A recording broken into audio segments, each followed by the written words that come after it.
ড্রোনের মাধ্যমে উপর থেকে আপনাদেরকে দেখাচ্ছি পলাশতলী ইউনিয়নের পলাশতলী গ্রামের পলাশতলী বাজার। আসসালামু আলাইকুম, আমি আছি টকিপুরা 3 রাস্তার মোড়ে।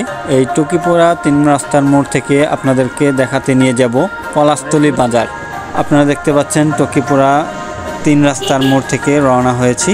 টকিপুরা গ্রামের রাস্তা দিয়ে যাচ্ছি। টকিপুরা গ্রামের রাস্তা শেষ হলেই পলাশতলী গ্রামের রাস্তা পড়বে, তারপর যাব পলাশতলী বাজারে। আপনাদেরকে ড্রোনের মাধ্যমে উপর থেকে পলাশতলী বাজারটি দেখাবো।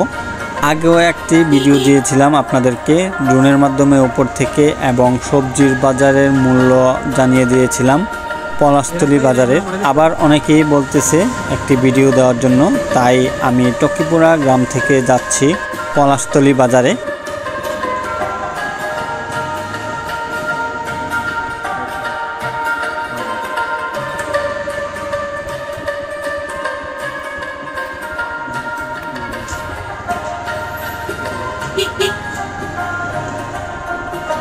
চলে এসেছি পলাশতলী গ্রামে। পলাশতলী গ্রামের রায়পুরা মডেল হাই স্কুল এটি।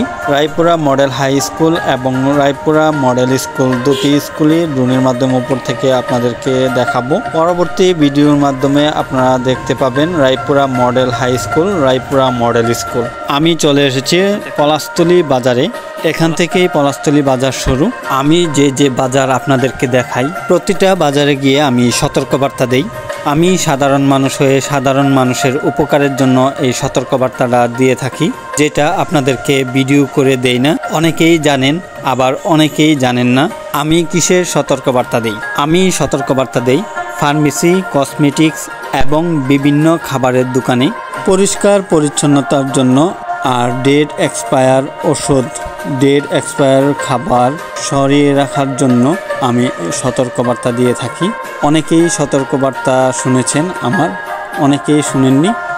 আমার মতো আপনারাও এই সতর্কবার্তাটা দিতে পারেন সাধারণ মানুষ হয়ে সাধারণ মানুষের জন্য, যাতে করে এই সতর্কবার্তার জন্য সব দোকানদার একটু সচেতন হয়। সাধারণ মানুষ ডেট এক্সপায়ার কোনো পণ্য যাতে না দেয়, এবং খাবারের দোকানগুলি যেন পরিষ্কার রাখে, পরিষ্কার পরিচ্ছন্নতার মাঝে খাবার রাখে, তার জন্য আমি সতর্কবার্তা দিয়ে থাকি। আমার এই সতর্কবার্তা যদি আপনাদের কাছে ভালো লাগে তাহলে আমাকে সাপোর্ট করবেন। আপনারা নিজেরাও এই সতর্কবার্তা দিবেন, যাতে করে আপনার জন্য আরেকজন সাধারণ মানুষের উপকার হয়। আর মানুষ হয়ে মানুষের উপকার করা এটাও আপনার একটি সওয়াবের কাজ। সবসময় মানুষ হয়ে মানুষের পাশে থাকার চেষ্টা করবেন, আর মানুষ হয়ে মানুষের উপকার করবেন।